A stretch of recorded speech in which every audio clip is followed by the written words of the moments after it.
요한복음 20장 19절로 23절의 말씀을 가지고 부활의 새벽이라는 제목으로 오늘 말씀에 은혜를 나누고자 합니다.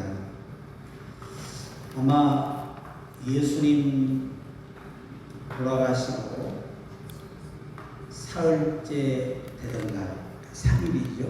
3일 되던 새벽에 막달라 마리아가 무덤에 갔습니다. 참 대담한 일이죠. 그 무덤에 가서 보니까 무덤에 문이 열려 있는 거예요. 지금도 당신이 추정하는 그 돌문이요, 사람의 혼자는 열 수가 없습니다. 몇 사람이 불려서 이 막는 큰 무덤이에요. 여러분 바위 무거운 거 아시잖아요. 돌로 문을 만들었기 때문에 한두 사람이 밀어서 열어지는 문을 만들지 않습니다. 왜냐하면 당시에도 이 예수님을 반대하는 세력들이 시신을 훼손하기 위해서 훔쳐가는 경우도 있었을 것이고 또 그런 일이 많이 있었다고 합니다. 그러다 보니까 갈수록 돌의 무게가 커진 거지. 그리고 당시에 로마 군인들이 무덤을 지켰기 때문에 아주 삼엄한 경비 속에서 예수님의 시신이 보관되고 있었습니다. 그런데 그런 그 삼엄한 경계가 있는 또 아주 분위기가 아주 나라적으로 혼란스러울 때, 예수님을 인해서 혼란스러울 때, 그때 참 여인의 이 입장으로 그 무덤을 간다는 거 쉽지 않습니다. 그런데 새벽 미명이 오늘 우리 같은 새벽 1시 정도거든요. 얼마나 피곤하고 지친 분이겠습니까? 보세요. 예수님 십자가에 돌아가실 때 그 위험을 무릅쓰고 곁에 있었던 여인들이, 제자들은 다 도망버리고 사도 요한만 예수님 십자가 밑에까지 갔어요. 여러분, 참 나는 성경을 보면서, 그런데 주님은 베드로를 첫째 수제자로 세우셨단 말이에요. 우리가 십자가상에서 볼 때 사실은 사도 요한같이 의리 있고 죽으면 같이 죽고 살면 살겠다라고 하는 이런 정신이 있는 분이 리더가 돼야 되는데, 근데 예수님은 그러지 않고 사도 베드로를 리더로 세웠습니다. 거기에는 여러 가지 학설이 있습니다만은 전해오는 그 전승에 의하면 이 베드로가 제일 연장자였다고 합니다. 형제들이니까. 그래서 하나님은 아무래도 윗사람이 통제가 더 원활하기 때문에 그랬을 것이고, 사도 요한은 굉장히 온유하고 아주 사랑이 많은 친구예요. 그 대신 뭐가 약하냐? 리더십이 약한 거죠. 이 전체를 통솔할 수 있는 능력은 안 되는 거예요. 근데 베드로가 무식하고 단순하긴 하지만 또 단순 아주 한 사람이면서 우레 같은 사람이에요. 한 번 결정은 그냥 밀어붙이는 사람.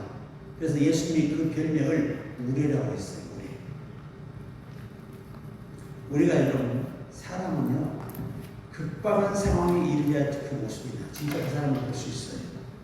좋을 때의 모습은 그 사람이 속이는 모습이에요.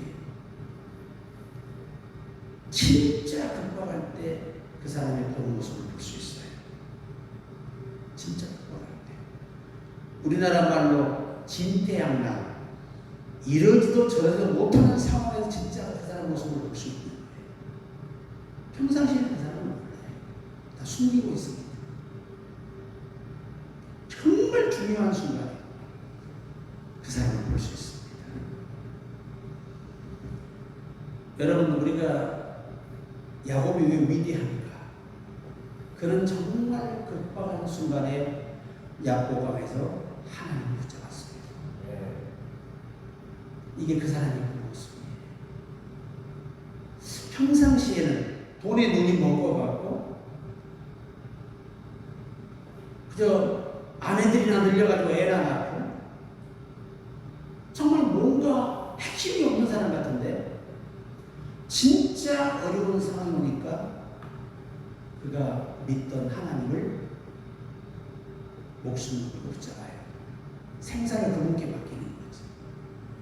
그런데 반면에 에서를 해. 그가 하나님께 택함받지 못한 이유가 뭐냐? 택함받지 못한 자는 심지가 견고하지 못해. 그 작은 배고픔 때문에 명분을, 장자의 명분을 소문이 이겨버렸어요. 그런데 이 야곱은 진짜 급박한 상황에서 그가 보여준 것은 하나님을 중심에 뜨겁게 의지하고 있었다는 사실을 거기서 보여준 거예요. 오늘 저와 여러분 우리도 이 막달란 말을 해보십시오. 이 베드로가 리더자로서 이 차고당하는 힘은 있었지만 정말 사도 요한처럼 예수님을 사랑하지 못했어요. 그러나 노력을 했습니다. 그저 뒤에서 어떻게 되나 지켜보려고 관망하려고 숨어 있었어요. 그러다가 개망신을 당하게 되죠. 그게 베드로의 모습이에요. 당시의 모습이 비겁한 모습, 초라한 모습. 이게 진짜 베드로였어요.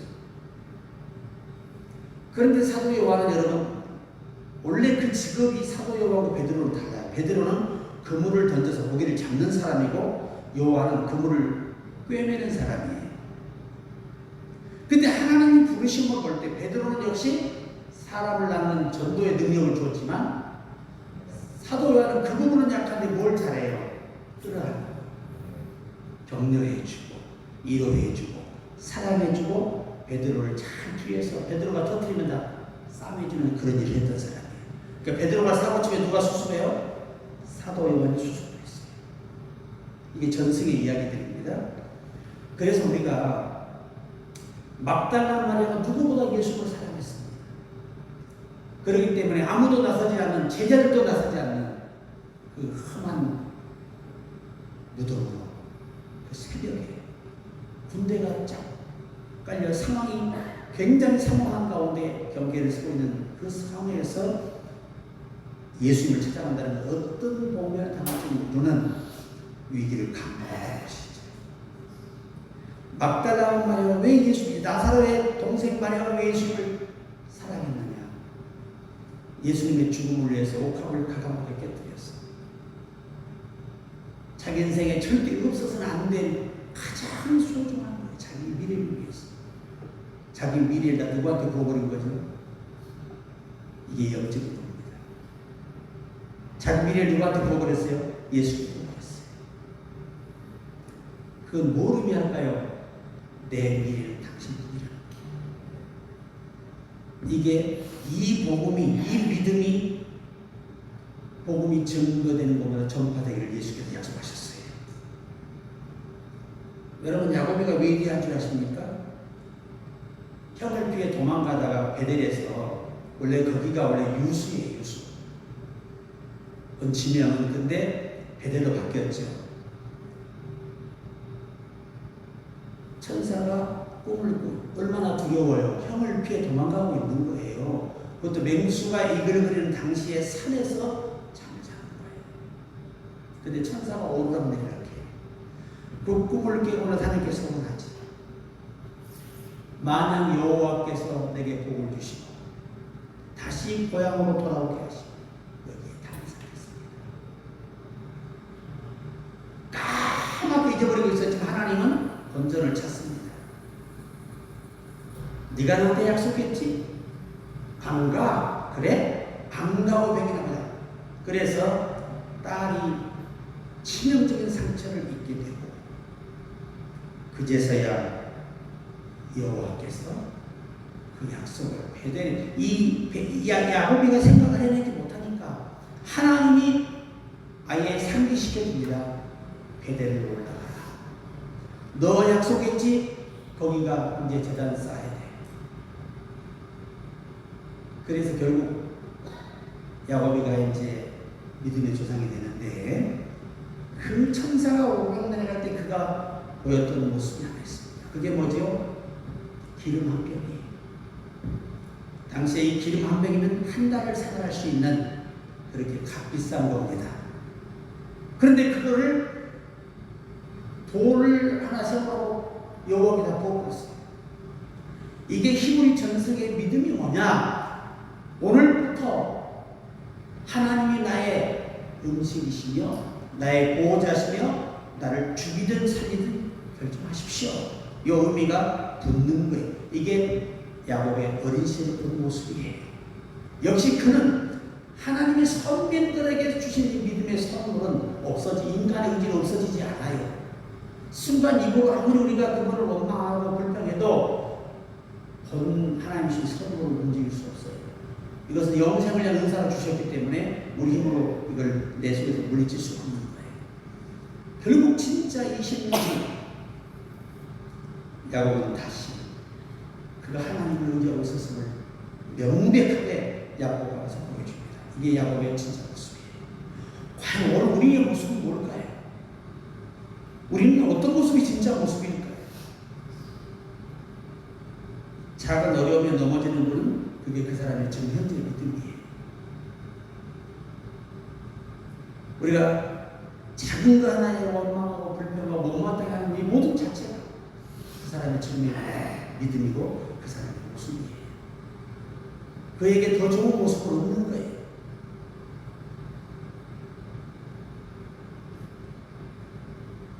유명한 어거스틴이 한 말입니다. 앞에서 칭찬하고 뒤에서 욕하는 자는 인간 이하로 취급하라. 그들은 사람이 아니다. 사탄의 자녀입니다. 얼마나 무시무시한 말인지 모릅니다. 여러분이 아무리 담임 목사 앞에서 목사님 예 하고 뒤에서 욕하면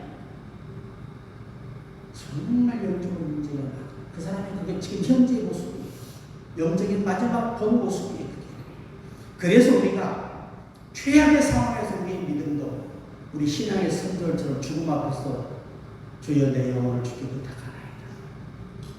얼마나 멋집니까요? 그게 부활의 신앙이라니까요. 누가복음 24장 7절에 이르시기를 인자가 죄인의 손에 넘기고 십자가에 못 박히고 제3일에 다시 살아나야 하리라 하셨느니라 하는데 예수님이 미리 말씀하셨어요. 내가 죽었다가 살아납니다. 그런데 그분이 그 말씀하셨던 대로 마태복음 28장 6절에 그가 여기 계시지 않고 그의 말씀하시던 대로 살아나셨느니라. 와서 그의 누우셨던 곳을 보라 하셨어요. 이야, 말씀하신 대로 살아났어요. 그래서요, 다른 종교는 다 교주들이 무덤이 있습니다. 시신이 있어요. 근데 예수님만 비무덤이에요. 왜? 죽음에서 살아나셨기 때문입니다. 우리 인도자들 다 찬양하셨죠? 사셨네 사셨네 예수 다시 사셨네. 이 찬양 속의 사단이가 오늘 36개 했어요. 아멘도 안 하시나요? 왜? 마이크가 붙어 있어야 돼요. 부활의 신앙은 옛것은 죽고 내가 새롭게 사는 거예요. 그게 부활의 신앙입니다. 그런데 보세요. 제자들이 부활한 사실을 믿지를 못해요. 누가 훔쳐간 줄 알지. 그래서 누가복음 24장 6절에 천사를 급파하셨습니다.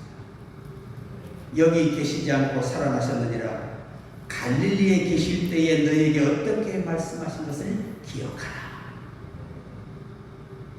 예수님이 갈릴리에서 말씀하신 거예요. 내가 죽었다가 살아나요. 자, 그가 왜 사셨느냐? 로마서 4장 25절에 보면 예수는 우리의 범죄함을 위하여 내어줌이 되고 또한 우리를 의롭다 하심을 위하여 살아나셨느니라. 그가 살아나셨기 때문에 우리가 새 영과 새 마음을 받아서 의로운 자가 되는 거예요. 얼마나 귀한 말씀인지 몰라요. 여러분, 우리 부활의 신앙은요, 진짜 죽음 앞에 서봐야, 진정의 고난에 서봐야 그가 부활의 신앙인지 육에 속한 신앙들을 볼 수 있는 거예요. 제가 그 얘기라고 하고 서론의 그 긴 이야기를 장엄하게 펼친 겁니다.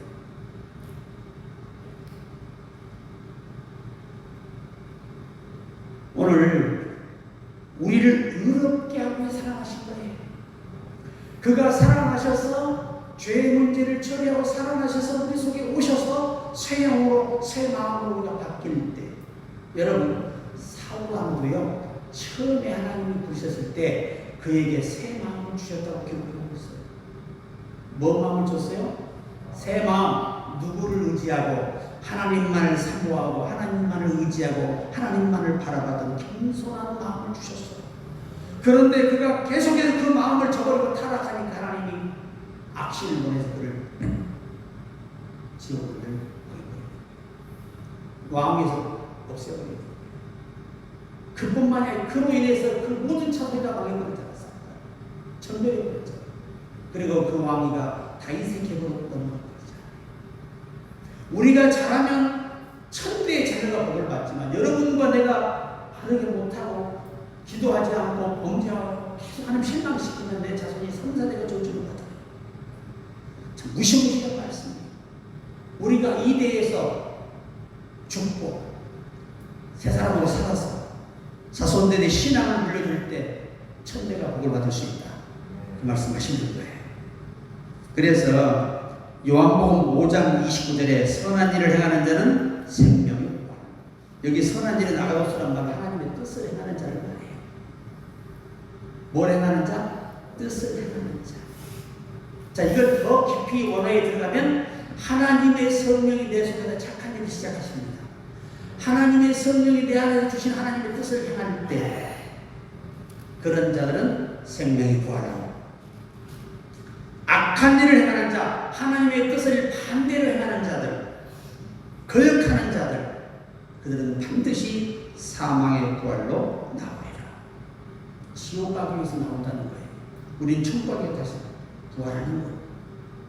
자, 예수님이 부활하신 것은, 여러분, 부활이 뭐냐?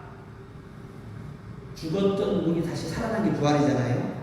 그런데 여러분이 부활의 의미가 그 의미로 끝난다면 세상이 이 언어가 똑같은 거예요. 세상에서 생각하는 이론과 똑같은 거예요. 그런데 예수의 부활은요, 그 몸이 다시 살아났는데 기능이 바뀌어서 살아났다. 따라해봐. 신령한 몸으로, 하늘에 속한 몸으로. 그럼 이게 신령이란 말이 무슨 말이냐? 필마티, 영이야, 영. 다시 말하면 몸이 예전 예수님 부활하기 전에 예수님의 몸에서 업그레이드가 됐어요. 어떤 몸으로? 영의 몸. 원문은 영과 같은 기능을 가진 몸이 되었다는 거죠. 영이나 몸이 똑같아졌다는 거예요. 예수님이. 그러니까 이 문을 안 열어도 되는 거예요. 시공간을 들어올 수 있는 거예요. 할렐루야. 이 신령한 몸. 너희도 그와 같이 부활한다는 겁니다. 우리도. 얼마나 우리 영광된 사람인지 아시겠지? 그러니까 예수님은 신령한 몸을 입고 부활하셨다. 그렇기 때문에 우리도 썩을 몸이 죽고 썩지 않은 몸을 입게 됩니다. 이게 신령한 몸입니다. 근데 천당에서 우리는 걸어다닐 필요가 없어요. 내가 여기서 김승표 집사가 끝나기도 전에 그 앞에 가 있어. 내가 이게 영의 세계입니다. 그러니까 운동을 못하는 거죠. 근데 운동 안에 살도 안 쪄. 신령한 몸이기 때문에 병도 안 들어, 늙지도 않아. 얼마나 감사합니까? 여러분, 이 부활을 위해서 부활신앙은요, 이런 신앙이에요. 진짜 부활에 대한 확신이 없으면, 부활의 소망이 없다면, 내가 부활하고 나서 얻을 것을 생각한다면 우리가 이 땅에서 어떻게 살아야 되느냐. 히브리서 11장 35절에 이렇게 기록하고 있습니다. 여자들은 자기의 죽은 자를 부활로 받기도 하며, 또 어떤 이들은 더 좋은 부활을 얻고자 해요. 악형을 받되 구차히 면하지 아니하였습니다. 부활을 얻기 위해서 목숨을 부활하지 않았어요. 그냥 의를 위해서 사명을 지키며 순종하는 거예요. 이 땅의 삶보다 뭐가 더 중요하다? 내가 믿음을 지키고 헌신하는 목적이 뭐냐? 부활을 있게 하는 거예요. 자, 결론이 뭐냐면 고린도전서 15장 19절에 만일 그리스도 안에서 우리가 바라는 것이 다만 이 세상의 삶뿐이면 모든 사람 가운데 우리가 더욱 불쌍한 자이리라. 바울이요, 저와 여러분이 당하는 고난은 고난이 아니에요. 따라해봐요. 그냥 즐기는 거다. 우리가 당하는 고난은 그냥 즐거운 거예요. 여러분이 사도 바울이 겪었던 부활 신앙으로 확고한 바울이 겪었던 삶은요, 우리가 상상할 수 있는 삶이 아니에요. 로마나 유대의 법에 이 채찍은요 40대를 못 넘기도록 되어 있습니다. 법이 왜? 40을 넘겨 맞으면 사람이 죽어요. 그래서 죽이지 않고 고통스럽게 다 죽어야 되기 때문에 39대만 때리는 거예요. 야, 참 놀랍잖아요. 그 당시에도 그런 과학적인 사람들 있었어요. 그래서 예수님도 어떻게 했어요? 41 매를 맞으신 거예요. 똑같이. 그 왜 그랬다고요? 비참하게 고통을 겪어 죽어라. 남을 괴롭게 했으니 그만큼 고통을 겪어 죽으라는 거예요. 그래서 39대를 때렸다고 합니다. 자, 사도 바울은 말합니다. 부활이 없다면 내가 이 세상에서 가장 불쌍한 사람이다. 그 부귀영화 누렸던 이 사도 바울이 목회자로 부름받고요. 그는요, 사내들인 공에 있었으면 행복의 명예의 영광뿐이에요. 이스라엘은 그들을 추앙하게 돼 있어요. 섬기게 돼 있어요. 따르게 돼 있어요. 그런데 오히려 예수 믿고 나서 참 팔자없는 고생을 하는데 배고픔, 춥, 강도의 이유, 진로, 마음에 하나 가만 매를 3번을 맞았어요. 예수님도 한 번만 있어요. 그리고 태창을 맞았어요. 그리고 돌에 맞아서 일주일을 죽음에 의식 없이 있었어요. 그런데 치료 한 번 받지 않고 거기서 주께서 이렇게 세워서 즉시가 복음을 전하게 하십니다. 온물 여러 제께서 살려서 복음 전하게 하십니다. 바울은 오직 뭘 말했어요? 이 땅에서 내가 고통당하고 부활의 날에 깊은 영광을 누리는 사실을 알고 있었어요. 그래서 우리도 상 주신 일을 바라보는 주의를 해야 하는 것입니다. 그래서 오늘 이 새벽에 우리 한 사람이 모이지 않았습니까? 여러분과 저라도 부활 신앙을 가지라. 부활 신앙이 다른 거 아니에요. 반드시 나는 주의 은혜로 살아날 것이며 이 땅에서 어떤 고통을 당하든 상관없다. 부활하면 나는 가장 멋진 모습으로 다시 태어날 것이고 살아날 것이고 또 비교할 수 없는 영광을 내게 주실 것입니다. 그거 바라고 우리 신앙의 선배들이나 목숨을 던지는 거예요. 힘이 지나도록 차오르는 거예요. 모든 고난을 그냥 즐고 그렇게 채찍을 맞고 옥에 풀려났는데 뭐라고 해요? 주님의 고난에 동참함을 인하여 기뻐하며 찬송하려 하다. 우린 좀 어려운 찬송이 나와요? 에이씨 C자만 나와. C자만 A도 안 나와. C자만 나와. C자만. 이게 과연 우리가 예수 잘 믿고 있는 거냐? 아니에요. 아직 우리가 어린아이 신앙이라는 걸 보여주는 거예요. 자, 하나님의 말씀을 마칠게요. 자, 전부 눈 떠보세요. 읽어보세요. 자, 강단을 보세요. 눈 감고 있으면 좋은 거예요. 여기 보세요. 이 꽃이 중요해요? 뿌리가 중요해요? 네? 뿌리 없는 나무는 없죠. 뿌리가 있기 때문에 이것들이 꽃을 필 수 있어요. 왜? 뿌리에서 영향을 받아 공기가 주니까 줄기가 자라서 가지가 뻗치고 꽃을 피는 거예요. 자, 보세요. 진짜 영광은 누가 다 받아요? 꽃이 받지. 근데 진짜 영광을 받아야 할 사람이, 받아야 할 부분이 어디예요? 뿌리인데, 뿌리는 안 보이거든. 사람들은 보이는 것만 가지고 근데 성숙한 사람은 이걸 보기보다 이 꽃을 이렇게 아름답게 피게 하는 뿌리를 더 주의합니다. 그래서 예수께서 말씀하시죠. 가지가 나무를 보존하는 것이 아니라 뿌리가 나무를 보존하는 것입니다. 그런데 예수님이 아주 중요한 말씀을 오늘 합니다. 씨를 뿌린 자가 씨를 뿌리러 나갈새 돌밭에서 떨어졌어요. 흙이 얇음으로 해가 쪼임에 말라 죽어. 이걸 뭐라고 해석하시냐면 잠시 일어나는 환란에 넘어지는 정도. 자, 뿌리가 깊은 것은 비바람 불어 눈보라 와도 넘어져요? 죽어요? 오히려 더 자라는 이 하나의 원동력이 돼요. 근데 뿌리가 깊지 못하면 어떻게 돼요? 바람 불면 뽑힙니다. 여러분 도심에 사람이 심어놓은 나무가 왜 자빠지는 줄 아세요? 그렇습니다. 뿌리를 깊이 못 내려요. 그래서 바람 불면 넘어져 버립니다. 집안 넘어지면 얼마나 좋아? 남의 간판 다 부셔버리고 사람도 죽이고.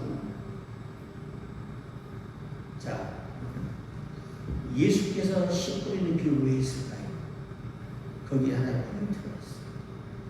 우리 속에 죄가 있고 악의가 있고 분노가 있으면 여러분의 신앙은 예수가 뿌리내리지 못해요.